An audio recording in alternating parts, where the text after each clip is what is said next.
Hey everyone, welcome back to Spiritual Awakening, the place where we explore faith, wisdom, and the path to spiritual growth. Today we're diving into a powerful truth from both ancient wisdom and the New Testament, a mindset that can transform your life. Want, but don't need.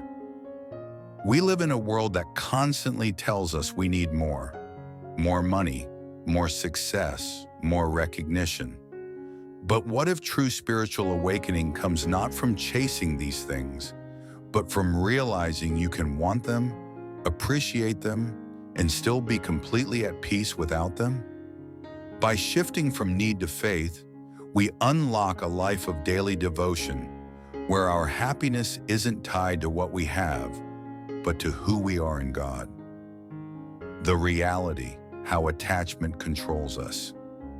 We all have things we deeply desire, whether it's love, financial stability, or even social approval.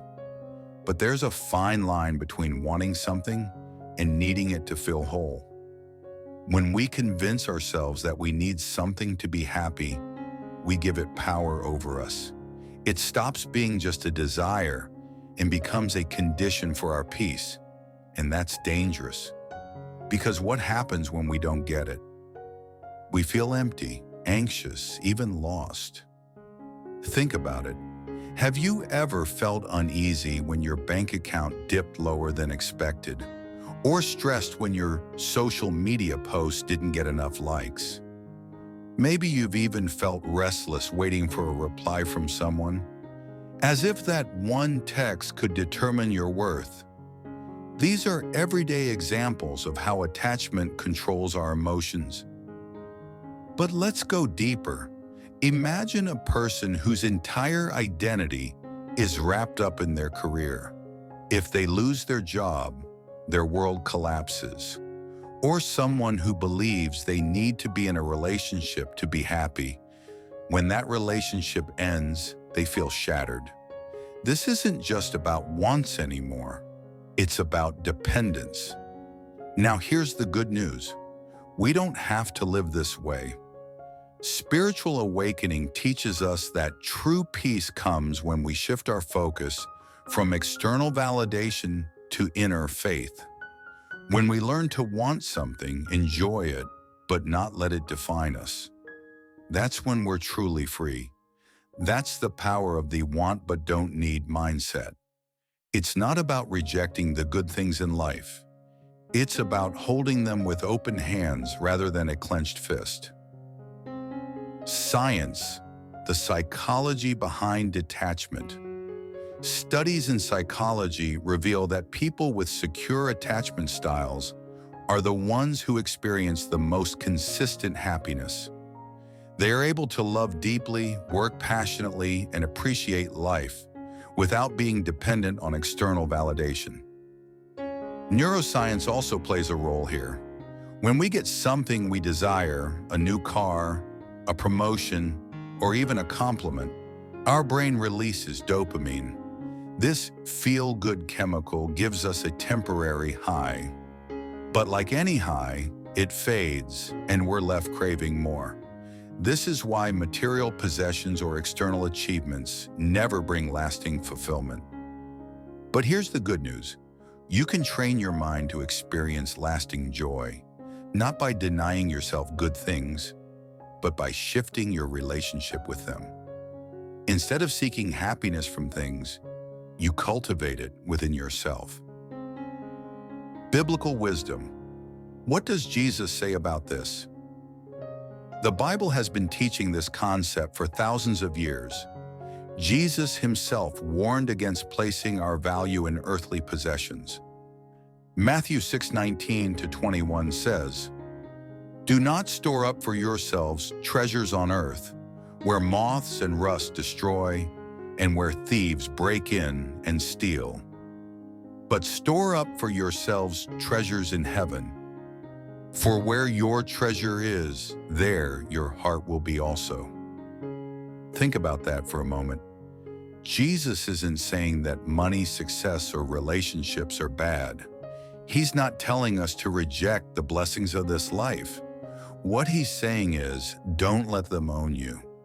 Don't let your heart be so attached to them that losing them would mean losing yourself.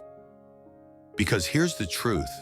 If your happiness depends on something that can be taken away, then you're not truly free.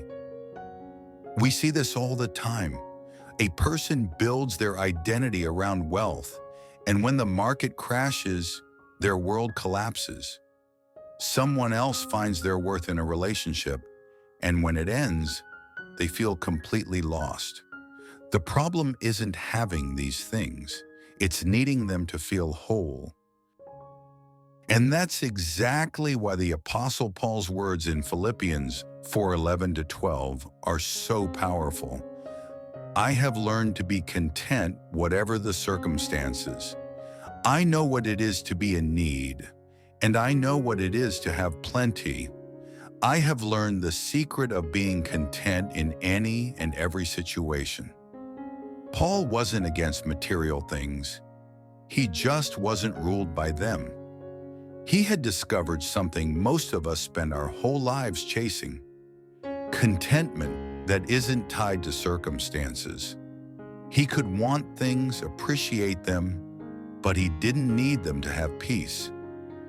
That's the heart of spiritual awakening. It's the realization that our true worth, our deepest joy, and our lasting security don't come from what we own. They come from who we are in Christ. How to apply this to your life? So how do we actually live this out in our daily lives? How do we embrace spiritual awakening and free ourselves from unhealthy attachment? The answer isn't about giving everything up and living in isolation. It's about shifting our mindset, learning to hold things with open hands instead of clenched fists. Here are some practical steps to help you cultivate the want but don't need mindset. Practice gratitude without possessiveness. We often think gratitude means holding on tightly to what we have, fearing that without it, we'll be lost. But true gratitude comes with trust. Be thankful for what you have, but remind yourself, if this was taken away, I would still be okay. A perfect example? Job 1:21. The Lord gave, and the Lord has taken away. Blessed be the name of the Lord. Job suffered unimaginable loss, yet he found his foundation in God, not in his possessions. That's true freedom. Detach from external validation. How much of our happiness depends on what others think of us? Whether it's social media likes, job titles, or compliments, these things can feel rewarding, but they're a dangerous foundation for self-worth. Jesus himself was constantly misunderstood, criticized, and even rejected. Yet his identity was never shaken.